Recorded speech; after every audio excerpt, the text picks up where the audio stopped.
الملائكة والناس أجمعين. صدق الله مولانا العلي العظيم وصدق رسوله النبي الكريم ونحن على ذلك لمن الشاهدين والشاكرين والحمد لله رب العالمين. اللهم صل على محمد وعلى آل محمد كما صليت على إبراهيم وعلى آل إبراهيم إنك حميد مجيد.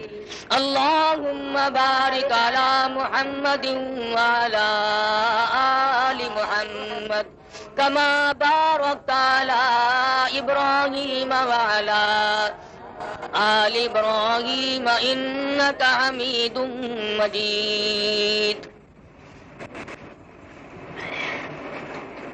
معزز حاضرین، محترم سامعین، رمضان المبارک کا مہینہ، ختم قرآن مجید کی مجلس، شب قدر کی رات اور غالباً رمضان المبارک کی آخری رات، جس قدر قدردانی کی جا سکے وہ کر لیں. نہ معلوم اس مہینے کی یہ راتیں، یہ ساعتیں، یہ گھڑیاں پھر ہم میں سے کس کو نصیب ہوں گی اور کس کو نہیں. ہزاروں لاکھوں لوگ گزشتہ رمضان المبارک میں زندہ تھے، کاروبار کر رہے تھے، کھانا پینا کر رہے تھے، اتنے غافل تھے کہ ان کے دل میں اس بات کا گمان تک بھی نہیں تھا کہ ہم دنیا سے جائیں گے. موت پہ صحیح معنوں میں یقین تک نہ تھا. لیکن خدا کا فیصلہ اٹل ہوتا ہے. سال بھر کے اندر اندر مختلف بہانوں سے موت واقع ہوئی، آج قبروں میں ہے. اور نہ معلوم آئندہ رمضان کے آنے سے پہلے پہلے ہم میں سے کتنے لوگ قبروں میں جا چکے ہوں. نہ معلوم ہم میں سے کس کس کی باری اسی سال میں ہے. یہ ساری چیزیں اگر ہم تصور کر کے، دھیان کر کے اللہ تبارک و تعالیٰ کے حضور میں گریہ زاری کریں، عاجزی اور انکساری کریں تو اس حدیث کے موجب بن سکتے ہیں. ارشاد گرامی امام الانبیاء محبوب کبریا حضرت محمد مصطفیٰ صلی اللہ علیہ وسلم کا فرماتے ہیں کہ اللہ پاک آخری رمضان کی رات میں فرشتوں کو جمع کر کے فرماتے ہیں، اے فرشتوں، ان لوگوں نے روزے بھی رکھے، تراویح بھی پڑھی، قرآن مجید کی تلاوت بھی کی، اب ان کو کیا ملنا چاہیے؟ فرشتے عرض کریں گے الہ العالمین، جب مزدور اپنی مزدوری کا پورا کام کر چکے وہ اپنی مزدوری کا حق رکھتا ہے. اللہ پاک فرمائیں گے فرشتوں، مجھے اپنی کبریائی کی قسم، مجھے اپنی الوہیت کی قسم، مجھے اپنی عزت کی قسم، مجھے اپنے جلال کی قسم، مجھے اپنی شان کبریائی کی قسم، تم گواہ ہو جاؤ میں نے ان لوگوں کو معاف کر دیا. اللہ پاک کی مغفرت عامہ کا دریائے کرم بہتا ہے. آج بھی اگر کوئی محروم ہے تو پھر اس نے تو محروم ہی رہنا ہے. اس کے مقدر کھوٹے، اس نے اپنے اعمال کو اتنا کھوٹا کر لیا کہ عام میں دریائے عام بہا، دریائے کرم خداوند ذوالجلال کا بہا، پھر بھی قطرہ نصیب نہیں ہو سکا تو اور کم ملے گا. اور یہ ساری چیزیں قدردانی کی ہیں. جب مسلمان قرآن کریم کی قدردانی کیا کرتے تھے تو ان کے یقین اور نظریات کچھ اور تھے.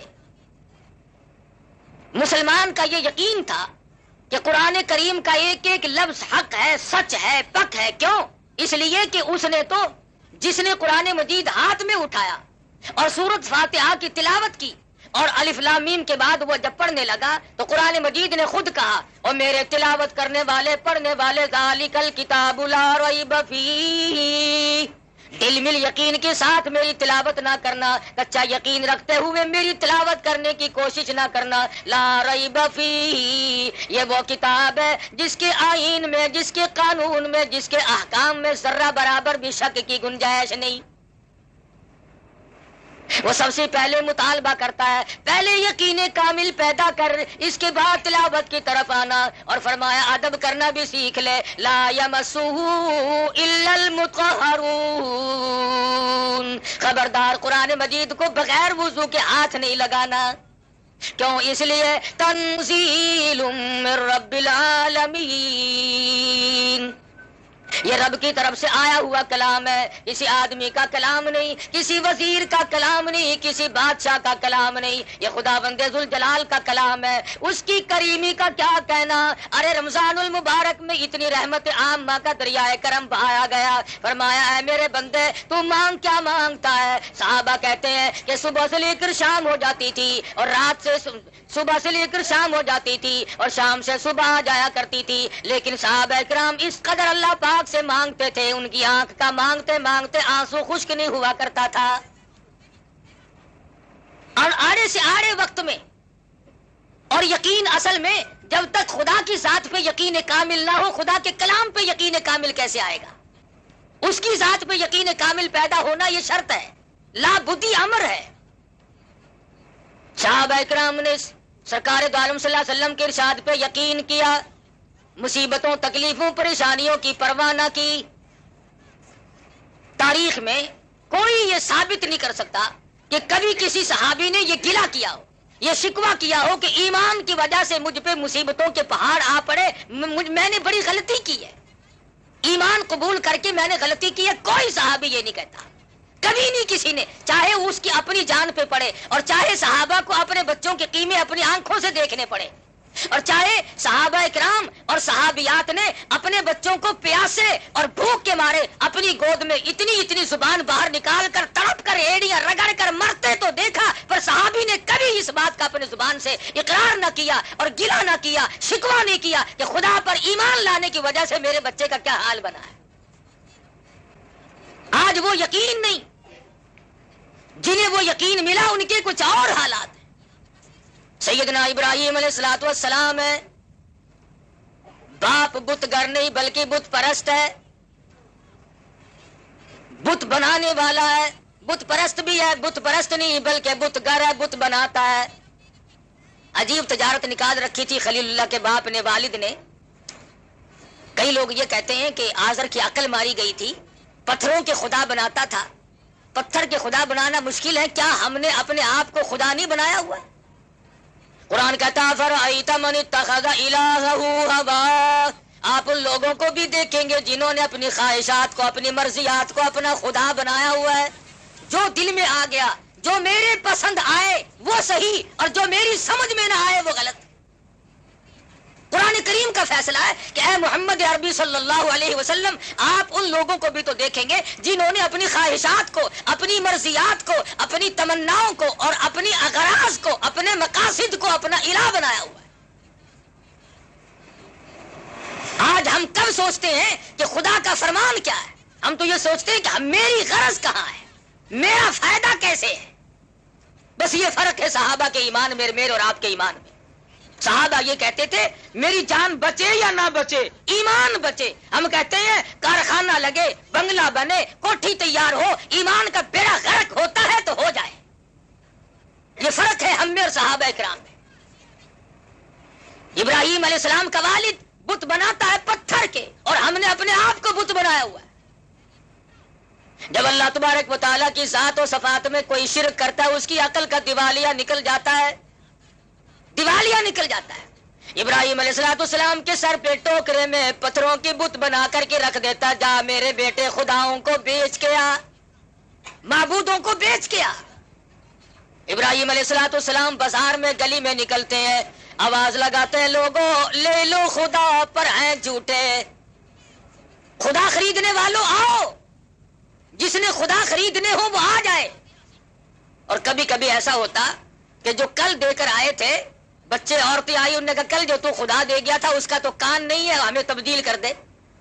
کل جو تجھ سے ہم نے خدا مول لیا تھا اس کی تو ٹانگ نہیں ہے، لنگڑا خدا ہمیں نہیں چاہیے۔ تو ابراہیم علیہ السلام ایسے خداؤں کی جو پتھروں کے بنائے ہوئے تھے ان کے ناک میں رسی ڈال کر نیچے گھسیٹ کر لاتے۔ باپ کہتا یہ کیا؟ انہوں نے کہا یہ لینے والوں نے واپس کر دیے، مجھے ٹوکرے میں رکھتے ہوئے بھی شرم آئی۔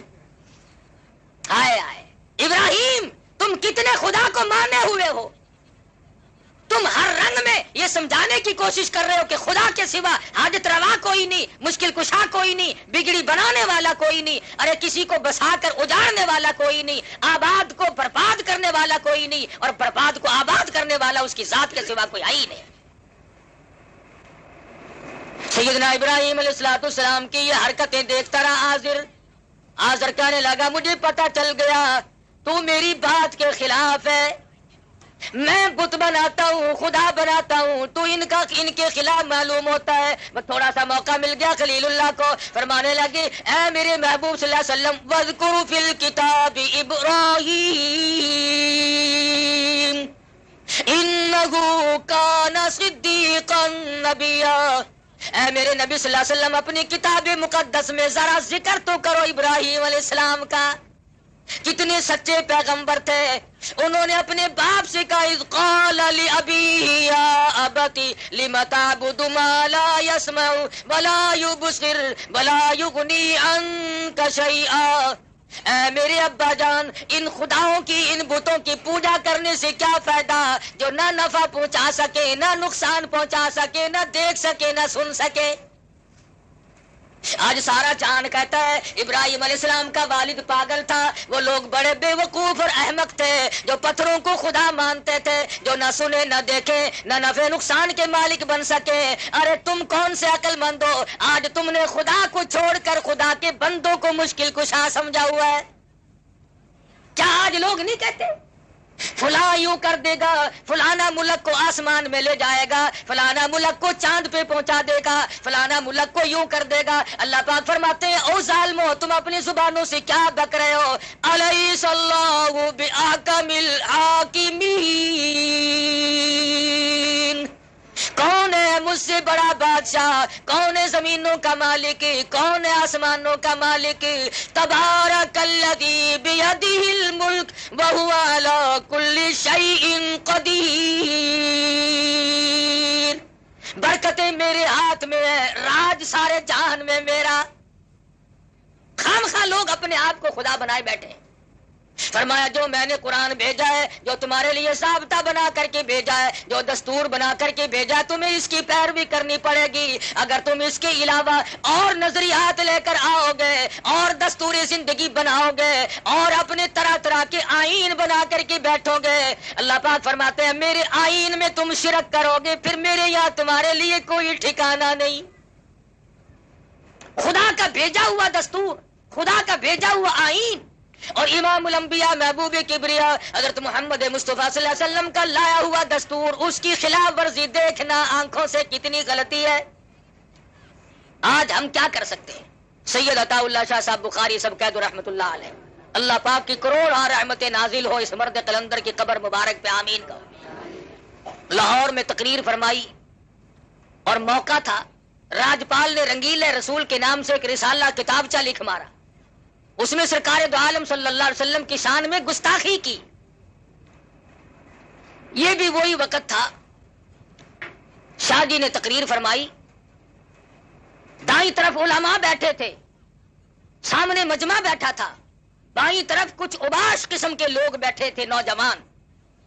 شاہ جی نے پہلے دائیں طرف منہ کر کے خطاب کرتے ہوئے فرمایا کہ علماء کی جماعت وہ سامنے دیکھو، ایسا صدیقہ دوپٹہ لہرا رہی ہے اور تم سے سوال کرتی ہے کہ تمہارے ابا کی آبرو پہ کافر نے ہاتھ ڈالا ہے۔ اور پھر بائیں طرف خطاب کرتے ہوئے فرمایا نوجوانوں وہ دیکھو اپنی قبر سے فاطمۃ الزہرا نکل آئی ہے اور دوپٹہ اتار کر کہہ رہی ہے کہ نوجوانوں تم کہاں سو گئے، کالی کملی والے کی عزت پہ ہاتھ مارا ہے، میرے ابا کی آبرو پہ لوگوں نے ہاتھ مارنے شروع کر دیے، تم کس کا کلمہ پڑھو گے؟ نمازی بھی بیٹھے تھے، حاجی بھی تھے، غازی بھی تھے، نیک پرہیزگار سخی بھی تھے، خیرات کرنے والے بھی تھے، مگر ان نوجوانوں میں ایک نوجوان ہے، عالم نہیں، حافظ نہیں، قاری نہیں، حاجی نہیں، بلکہ پختہ اور لمبا چوڑا نمازی بھی نہیں۔ بس وہیں سے دل میں سوچ بیٹھا میری زندگی کائے کی، لعنت اس زندگی پہ، میں دنیا میں زندگی گزار رہا ہوں، کالی کملی والے کی ذات پہ حرف آئے، میری زندگی کس کام کی؟ گھر گیا اور جا کے خاموش لیٹ گیا۔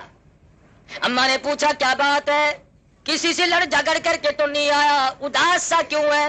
کہنے لگا نہیں لڑائی میں نے کس سے کرنی ہے۔ تو امی جان کہنے لگی پریشانی کی کیا بات ہے، چند دن تیری شادی کے باقی، اب تو خوشی خوشی رہا کر۔ آنکھوں میں آنسو لے آیا اور کہنے لگا امی جان شادی ملتوی کر دے، میری شادی کو ملتوی کر دے۔ اس نے کہا کیوں؟ کہنے لگا اب تو شادی کہیں اور ہی جا کے کرنی ہے، اب یہاں شادی نہیں کرنی۔ چھپے چھپے چھرا بنا رہا ہے، تیاری کر رہا ہے، میں اس کو زندہ نہیں چھوڑوں گا جس نے کالی کملی والے کے دامن پہ ہاتھ مارا ہے، جس نے سرکار مدینہ کی آبرو پہ ہاتھ ڈالنے کی کوشش کی، جس نے شہنشاہ کائنات کی عزت پہ ہاتھ صاف کرنے کی کوشش کی۔ اب دونوں دنیا میں نہیں رہیں گے، یا راجپال رہے گا یا علم الدین رہے گا، دونوں نہیں رہیں گے۔ تیاری کر رہا ہے۔ امی کہتی ہے اس طریقے سے پریشان نہ ہو، میں نے تو تیری شادی کی تیاری کی ہوئی ہے، بڑی خوشی کا وقت ہے، ان قریب تیری دلہن کو لے آؤں گی، گھر میں باغ و بہار ہوگی۔ علم الدین کہنے لگا بس امی جان شادی ہو چکی، باغ و بہار تو اب کسی اور ہی جگہ آئے تو آئے۔ آخر کار ماں بیٹوں میں گفتگو جاری رہی، سوچا کہ میری ماں کہیں رو رو کر نہ مر جائے، بالآخر اصرار کے بعد بتا دیا کہ امی جان شادی کا پروگرام بالکل ملتوی کرتا ہوں، اور اب سرکار مدینہ کے رسول اللہ کے دشمن کو جب تک ختم نہ کر دوں اس وقت تک مجھے چین نہیں آئے گی۔